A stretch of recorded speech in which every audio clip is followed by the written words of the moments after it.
Do you want to do the introduction, or do you want me to do it? No, it's probably going to take some time for me to get comfortable with this situation. Okay. So, welcome to the first episode of a podcast probably named after Bedtime. Do you agree with that name? I can't think of anything better. Okay, that's what we're going to call this for now. I'm Stevan, and with me is... Kelsey. And so this is the first time you've ever made content that's going to go onto the internet. Yeah, where I'm like part of the center. Yeah, it's kind of weird, huh? Yeah. You see other people do it and it looks so like easy and natural. I mean, like I don't think it's not easy. It's just I think I'm naturally awkward. And doing stuff like this makes me feel slightly awkward. It's fair. So the reason I wanted to do this podcast was because I feel like we have a lot of good conversations all the time, but no one ever gets to hear them. And I feel like our conversations are so good that we should share them. Okay. It's a little selfish. How's that selfish?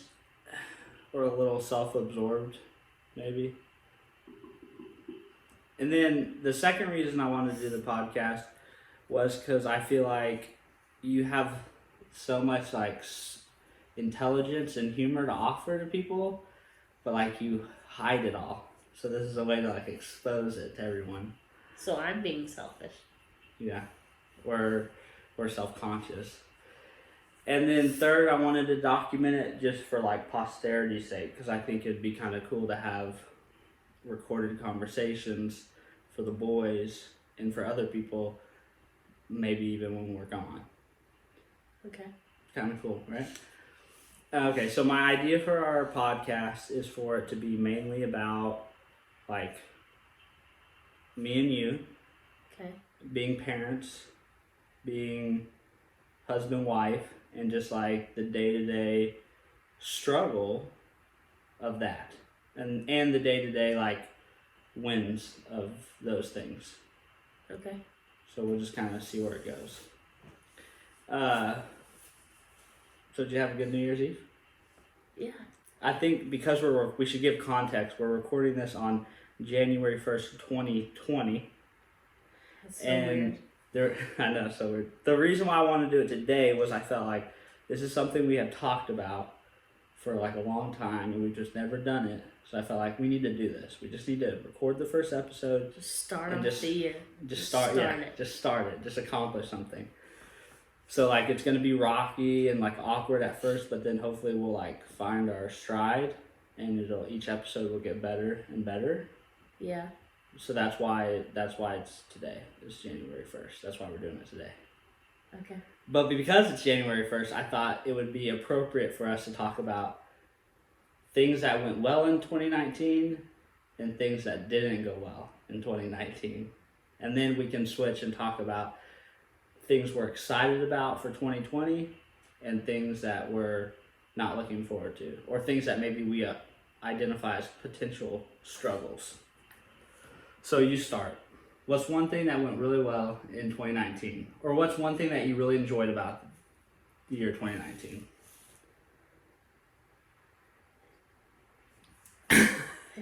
I'm putting you on the spot, aren't I? Yeah. Okay, I'll go first. Because I don't.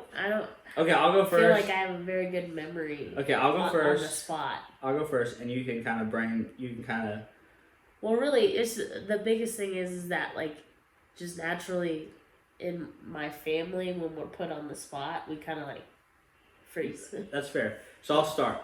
Okay, so I'll do mine all together, and I'll just make it one thing, and then you can kind of snowball off this. Okay. Okay, so we went to Colorado in July, and that trip was a ton of fun. Yes, but we went in June. Oh, in June. Okay, so that trip was a ton of fun, yes. Right? And we did really good. We saved money for it, so we weren't having to use credit cards or worrying about like going in spending money that we didn't have. Which was like the first time that we had actually so saved. huge. That was a huge win. That made the trip way more enjoyable and way less stressful. And it was fun because we had Kyler and Cal. Yeah. And they were mobile. Yeah. And that was a lot of fun. But in contrast to the last time we went to Colorado, where we had little Cal. Yes. Or even in contrast to the first time I went to Colorado where we didn't have any kids. That vacation was this vacation that we took in June was so different. It was hard for me to adjust because at times I felt myself almost like, I wish we wouldn't have spent the money to do this, because I feel like we're doing exactly the same things we would do at home, but just in a different place. Now, I disagree with that. No, I'm not saying it was bad. I'm just saying I know how you are and what you're saying, and I can see that, but I disagree. That was a realization, a parenting or a life parenting, whatever you want to call it, realization, a big one for my year, because I really felt like so much of being a parent, so much of having kids is really just about making them have fun. Because if they're having fun, then you can kind of have a good day. Yeah. Versus like if you make it about yourself and you don't focus on them, then they get cranky and tired and they kind of ruin your day. Well, I think it would have been better if you would have been able to go mountain biking. That would have been fun. But it's just like your day has to be, no matter what, when you're with kids, even on vacation, your day has to be very routine and very structured, which in itself puts like limitations on you. Because, you have to be back to the house between these hours to get the naps in so that the second half of the day is good. But then you can't stay out too late because you got to get back to start the bedtime routines. Then once they're in bed, you're fixed at that one location. Yeah, but I also think that's just because at the ages that they were at. Yeah, I mean, that's what made it harder. Like, if we would go back right now, maybe different. It would not be. Well, I feel like our routine now is still the same. It's like still the same. Like, we'd still have to do those same things. But I think that they can at least slightly go off of their routine and it not disrupt the whole entire day. Yeah, that's fair. I guess though because this is my 2019 like moment or thought process or thing to talk about is one, vacation. The vacation was really fun, highlighted 2019, but it was also tempered by the fact that I really had to realize that like vacations are no longer like about just what I want to get done and what I want to do. I feel like that's just been your parenting in general. Yeah, I mean, that's been a curveball. It's tough. It's not a curveball like I knew going in. You're a person that's like, I have all these things I want to get done. Yeah, exactly. And having the kids' routines now thrown into that, you don't get to do your long list of stuff. Yeah, I have to manage my expectations more. Yeah. So that was a big learning thing for 2019, was me learning to manage my expectations. I even said that to Uncle Wes today at the house. I was like, a big thing for 2019 for me was I have to just cut down my list of things I want to accomplish so that I can feel good about the day, but not be stressed that I didn't get to like 6 other things. Yeah. So just setting more realistic expectations. That's my 2019 thing. What about you? What was your highlight, or what was like a challenge or something that you learned or overcame? To tell you just really right off the top of my head is I'm still kind of like blanking, but I mean, Colorado was amazing. It's always amazing. I just, in general, enjoy spending time with my family, regardless of where we're at. But Colorado is like next level pretty and gorgeous. And so getting to be with my whole entire Graves side of the family all in one house makes me very, very happy. You can do it more than every other year. I mean, I wish I got to see them more often in general, like all of them. But I don't know if we should all be trapped in that one house. every single year, multiple times a year. Yeah, that could be.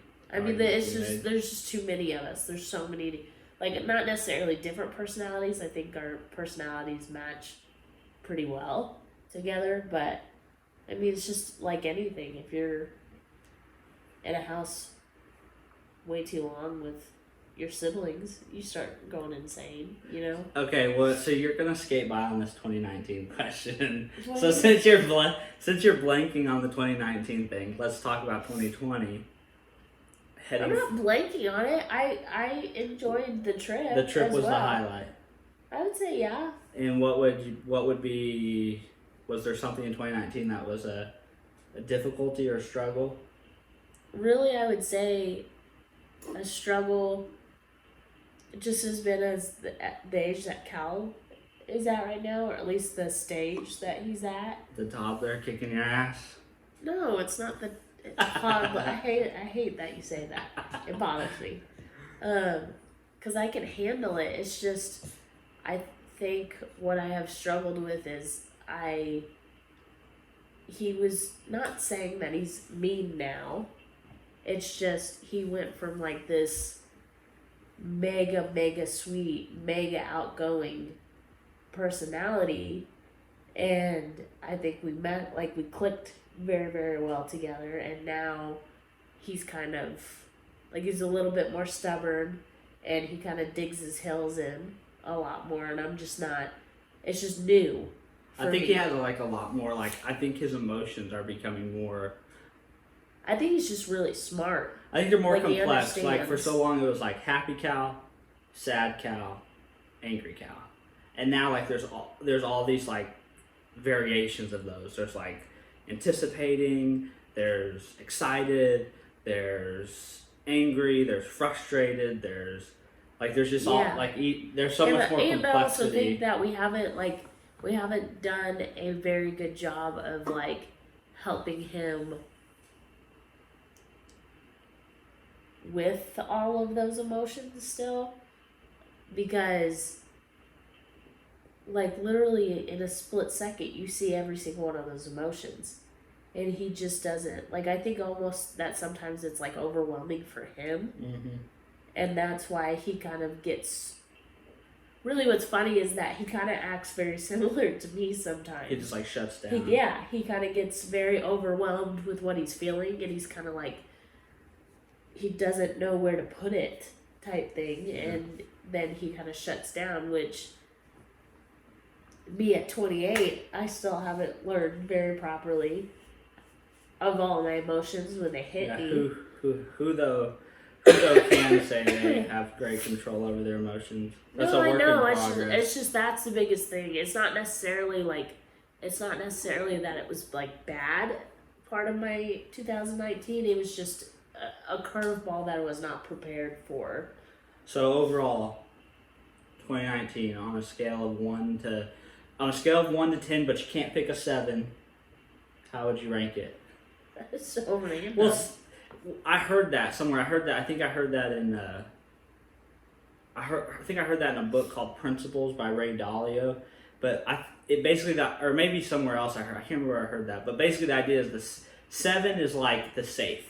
It's good, but it's good, but not great, but it's not bad either. It's kind of like me. But if you pick a 6, you're making. How is it any different than an 8? I don't know. I feel like it makes sense, and when I heard it, I thought that's genius. I'm gonna start using that. So I don't. Okay, so if you had to rate in 2019 on a scale of 1 to 10, but you can't pick a 7, It's so random. where would you rank it? I guess an 8. An 8. I'd rank mine a 9. I mean, mine was really good. I think it's been a really good year because now Kyler's at an age of toddler stage of where like he's fun, he's mobile, he wants to do things. Yeah, I think 2019 was good. Like the kids were happy. We didn't have like a baby. They were healthy. Yeah, they were playful and fun. Work was good. I got to try a different job, but then I got to go back to my old job. Yeah. feel like we got along really good. Yeah. Got to see our family. We got to go on some vacations and take some trips. So I really don't have really big complaints. Yeah. Other than just being reinforced that life is no longer about me on the vacation in Colorado. Okay, so 2020. Do you have any goals for 2020? I was asking everybody that today. I know, but I like, not necessarily that I don't set goals. It's just, I don't know, I just want to enjoy my year. And sometimes I feel if you set something that's like, you're like, I have to have this, and then you get to the December and you didn't do it, and then you just feel terrible. Yeah, but it doesn't have to feel terrible about it. It's more of just like, you're like setting it's just like direction setting. Like, these are some things I want to accomplish. I don't necessarily think you have to be hardcore with it, you know? Like, I feel like I was like Facebook today. I enjoyed my Facebook newsfeed the most I've enjoyed it in a long time because everyone was so like reflective and then future looking. And I feel like people don't do that enough. They don't like look back and say, especially on Facebook. Yeah, well, it's usually like negativity, but this was like, it's really cool to like see people look back at their year and think of like just like what we did. What was good? What was bad? What did I learn or what did I want to do differently? And then how I'm going to carry that into 2020. Yeah. I feel like that's a practice that we should be more in the habit of doing like weekly or monthly. Like, we should look back and like celebrate the good things more often and then look forward, future cast more frequently and say, okay, what do I want my next week to look like? Or what do I want my next month to look like? I agree with that. But I really enjoy it. That's like today I just think that when people are kind of in that mindset in general, it kind of just makes them happier. Yeah, because like you feel like you've accomplished something when you look behind you. And then you feel like you have something to look forward to. You know what's funny is that now that I'm like thinking about all this, I kind of realized that the reason why I struggled when you asked me those questions is because I'm mixing all my years together. Everything from like 2016 Yeah, forward. because I was like, at first I was like, in my head, I was like, oh, well, we had Kyler. Well, Kyler's turning 2. We've had Kyler for the past 2 years. That's crazy, isn't it? He'd be 2 in a month. Yeah. Are you gonna cry? No, You're sick? I'm sick, but also like... You're sick and your husband made you record a podcast? Yeah, which I was like, you record a podcast we had to do it. We had to take... I know, but I'm supposed to have a voice. I woke up this morning and had no voice. I posted these things all over my social media that today was about action, so we had to take action. We had to do something. No, here's the thing. You want to take action with our podcast because Lane is slacking on your guys' podcast. So we need to show that one up. Because I'm on 2 podcasts, but the other one is not being published. Okay, So I'm totally fine with that, but I'm just saying but that it was, everyone needs to be okay with the fact that I may not have a voice at the end of this. They're not going to care. So, so we didn't even what I was just saying what is were you looking forward to 2020? What am I looking forward to? Yeah, that's where we're on. Or what okay, so I'll just you want me just to go first like again? Kyler growing into like, because what's so crazy is that like we're seeing the stages first with Cal, and then now like Kyler's going to be going into those same exact stages, and so like I'm just excited to see how really both of their personalities and just not like just their little brains, how they seeing how they grow for sure. I'm excited to see become more them, because this I feel like this year, like we saw Kyler was very quiet his first year, and then like this year he's just been like. So do you have like any? He's more of his own. So outside of like just like the kids, do you have any goals that you've been thinking about for 2020? Well, I mean, you kind of said it. You said like you're just trying to like get through, like kind of like Wes and Steph were saying, like the goal is to make it to the end of 2020. I know. I said that as a joke to Steph. That like just survive. But I mean, that's true. I mean, I totally get that too. So I just think that the stage of life that we're in right now, and especially because like I don't have a job per se outside of our children. So, but like, that is lot a of- full-time job. No, it totally is. People I'm don't just get saying how that, full-time job kids are. Oh, 100%. It's it's like a full-time job, and then if you're working too, it's one and a Oh, half yeah. or 2 time. Oh yeah, and I'm like so blessed and grateful that that we're in a position to where I can do that and stay home. It's just like what's funny is that when people ask me these kind of questions, like a lot of my questions are not outside of the kids because I totally. That's so all day. Okay, I don't really have anything outside of that. I would. So if I had to say my goals was okay. So one is paying off student loans. That's kind of like my my financial or physical however you say that, financial but those goal. would be my goals as well. Okay, that together, that's one. So that's one goal I have for us, I guess. Fitness wise, is I want to ride our Peloton like every day. Like both of us? No. Just I was like, personal, but you're right. Like, but you're right. Like financial, that's kind of like a combined thing. But yeah. Physical. I would like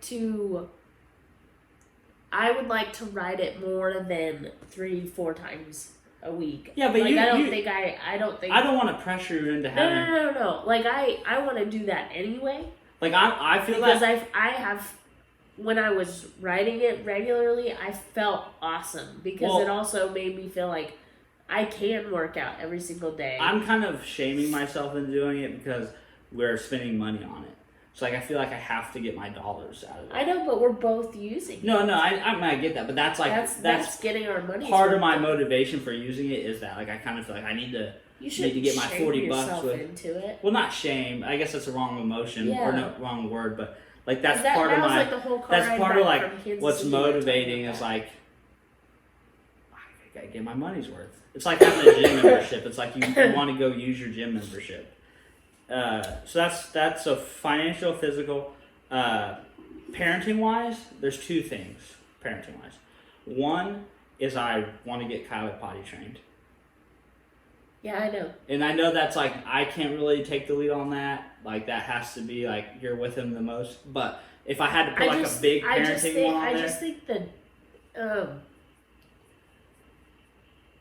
I mean, like, I guess if random people are listening to this, that they would know that Kyler he only has 1 kidney. Yeah, so he'll be, and I know he'll be tougher to train because he just has the 1 kidney. No, I know. I just think that doctor, his kidney doctor, has almost like scared me.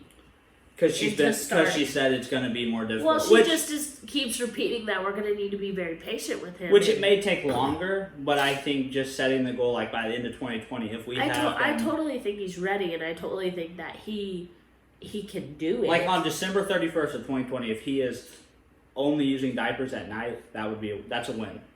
Well, yeah. So I think that's a if we can do that, that would be awesome. I think that's a doable one. And then like relationship between us is basic. I feel like we have a really good relationship, but I feel like because we love being at home so much, we love our kids so much, that sometimes we have the time for each other as what's left over or what's convenient. Just based on like our schedules and the kid. And one thing I'd like to do more in 2020, and it doesn't have to be a lot, but like I don't think I really want to do like a weekly date night, but like more planned time to do things together. Yeah. Like throwing acts or watching movies or just something like that where it's like, okay, we're setting aside this time. And we're gonna do, or maybe it's a show. What I've been even thinking of is just like, even if we did like a date night and like had the kids stay overnight someplace else, like with the grandparents. It's just us for that. But evening. We don't even have to necessarily go out and do that. And that's what I mean. Like even if it's just like a show that we only watch with each other, but something that's more. So binge watching a whole. Yeah. Netflix so that one I don't really have defined.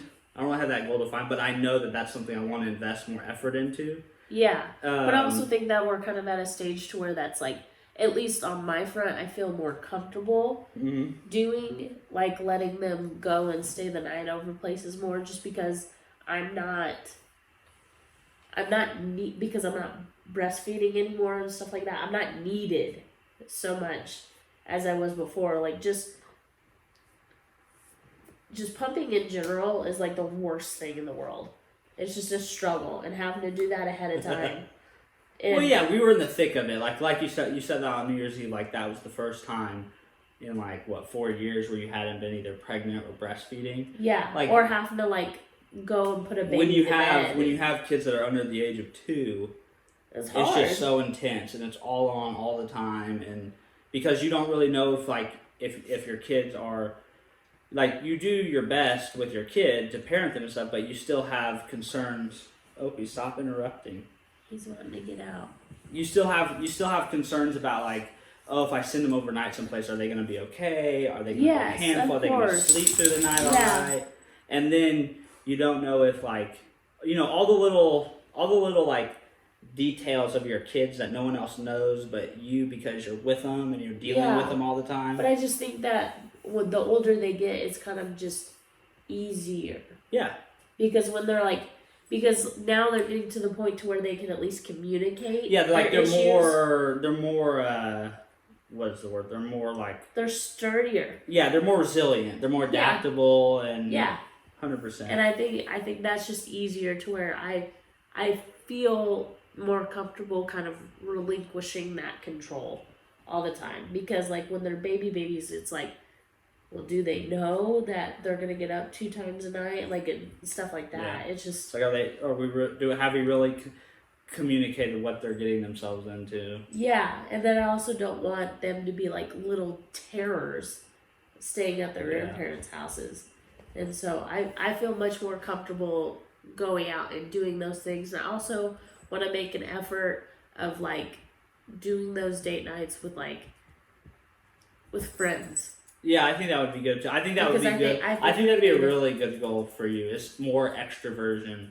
in your life, in your day to day. Well, I mean, just I have these friends in my life, and I want to have closer adult connections with them, because, like, especially like Jordan, she was like a huge friend in high school and even middle school, and then we kind of just like slipped apart life just gets, unless you, it's kind of like the podcast, and it's kind of like today, like, unless you just become stubborn about it and decide, I'm going to do this no matter what happens, it's so easy for so many other things to just, that's like I was telling Blake when we were at Christmas Eve service, when I saw him, was like, yeah, me and Dane probably say that every time we see each other, we're like, we need to get the kids together, we need to hang out, but between everyone working and doing the kids' routines and the week to week, and then you just blink, and it's like the week's gone, and then the weekends are over with your own family.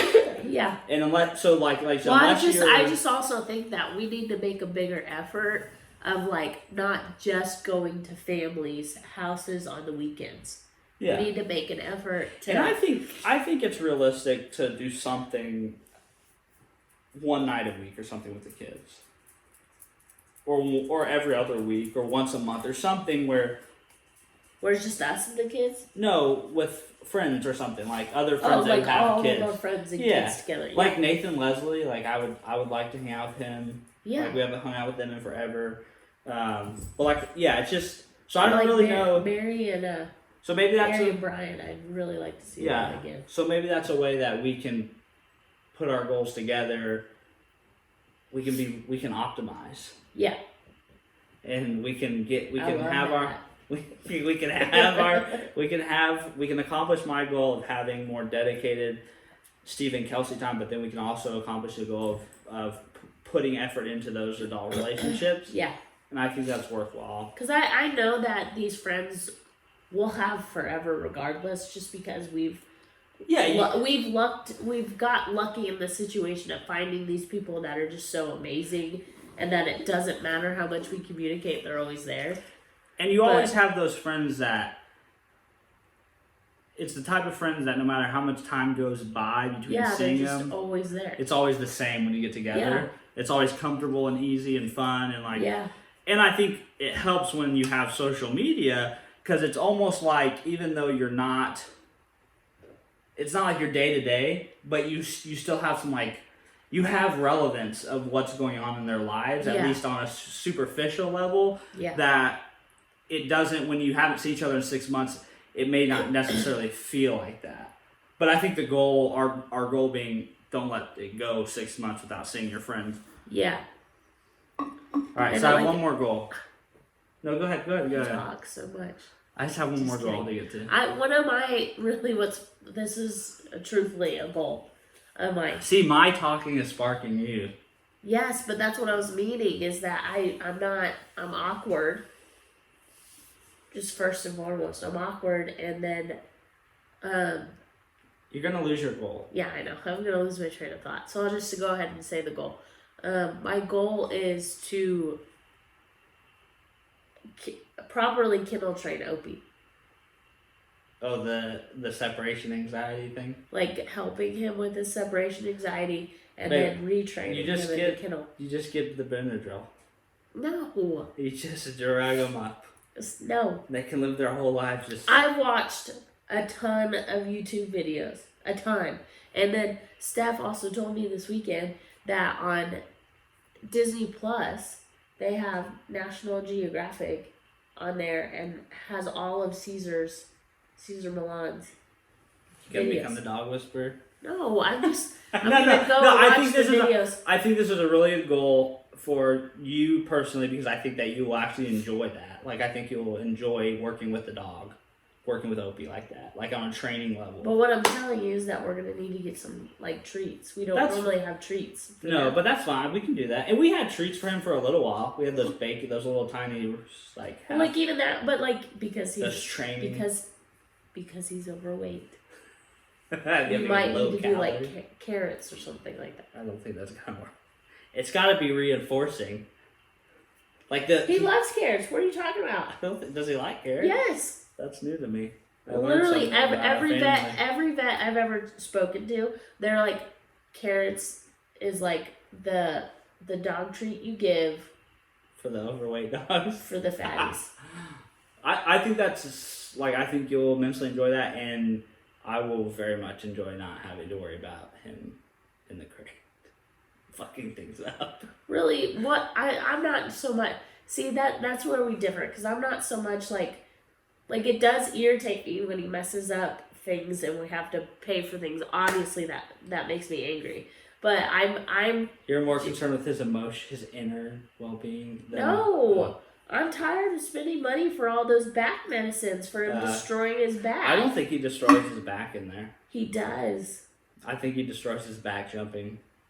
No, that jumping doesn't help, but also him thrashing like a dog on PCP in a kennel doesn't help his back either. We need to set up one of my GoPros on a time lapse when we leave. I'm telling you, he's gonna look like a dude roiding out in a kennel. Yeah, it's bad. It's super bad. All right, so you want to hear my last goal? Not really, but go ahead. I'm just kidding. My last goal is actually like the podcast. Is like my last goal of 2020. My last goal for 2020 is to make more stuff. I want to make more videos. I want to write more blogs, more articles. I want to post more on social media. I want to make podcasts with you. I want to make podcasts with Lane. I just want to make stuff. I want to make lots of stuff. I'm totally down for that, and I support you 100%. It's just, the thing is, I'm obviously great at talking, but I'm not good at the rest. Yeah, that's okay. Stuff. I can take care of all the back end. I know, but that's like a lot of stuff to put on your plate. Yeah, it is, but like I think that's where like in I think that's like I try to think of things as like levels, and I think 2019 was like level 1. 2019 was, okay, Stevan, you put too much on your plate every day to try to get done. And then that inevitably leaves you feeling negative about the outcome of the day, because even though you did ABC, you didn't do D, E, F, G, H, I, J, K, L, M, N, O, P. Steven, you got the whole alphabet. And so I think in 2019 what I realized was, okay, if I can just narrow this down to like the vital few, okay, if I work out, if I can make a video, and like I can play some video games, I can feel good about the day. And then anything above that was like bonus, instead of it being like a negative, like I didn't get to it. So for content going to 2020 is to take that understanding and self-awareness and layer it on top of what I want to make in 2020, and just be realistic. Like, okay, maybe a podcast a week, not every day, or like three a week, right? One a week is being more realistic about the quantity and the time with all the other commitments we have. Yeah. So that's my 2020 laid out. Those are my goals. Yours are much bigger than mine. No, but I think I like them because I think they're tight. Like, I think some of them overlap with you, so that's good. Well, I always, and I'm really I'm so like our financial future.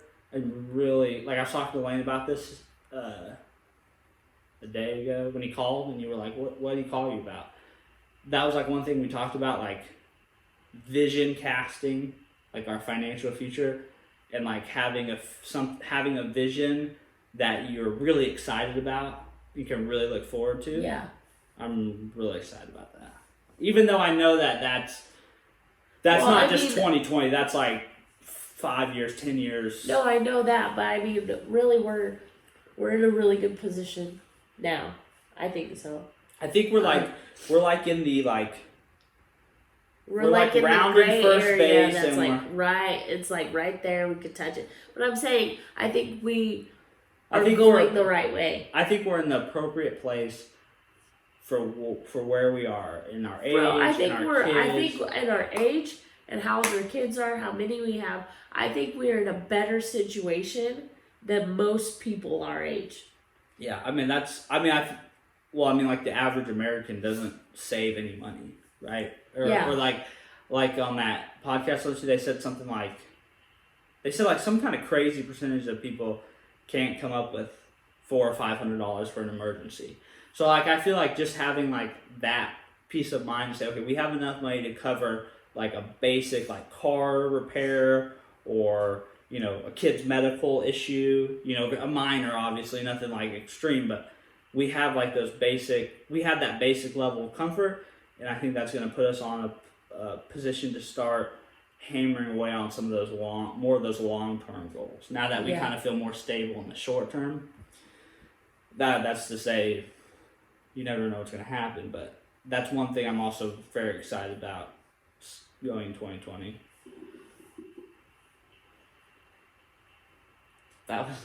Those are my two big topics for the first episode. So what are you trying to say? You're done talking to me? No, I'm not. Do you have any topics for the first episode? And we're done. No. Do you have any topics for the first episode? I think those topics were great. There is actually, I take that back, there is one thing that I think I want to discuss. I think I want to discuss with you on this episode in anticipation of all the other episodes. What, babe?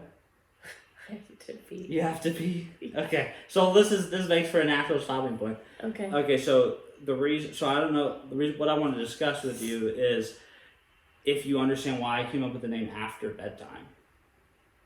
Like, I feel like it's important that we talk about the name of the podcast. Because it's after our kids go to bed. Yeah, because I feel like so many parents can relate to the fact that like a large part of your adult life happens like after your kids go to bed. Like, that's when the conversations with your wife happen, or that's when you get to do your hobbies, or that's, you get to do your things.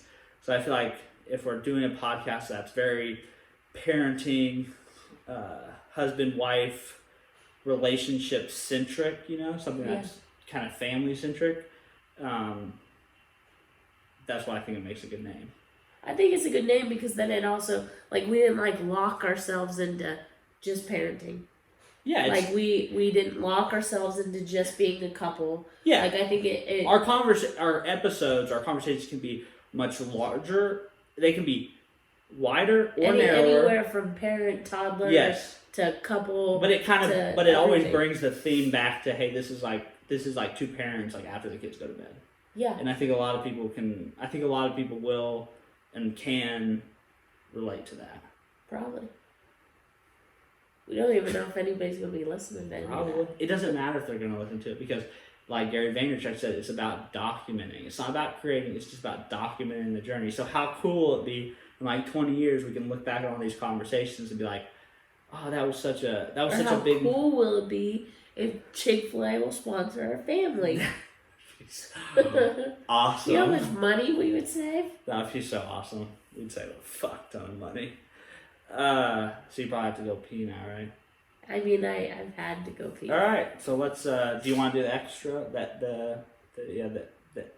Okay, but here's the thing: you're making it seem like I understand how podcasts So work. typically, like in podcasts, they have like the pre-roll, which is like very produced, and then they have the start of the episode, which is like the host saying, "Hey, it's mom and dad," that kind of, you know what I mean?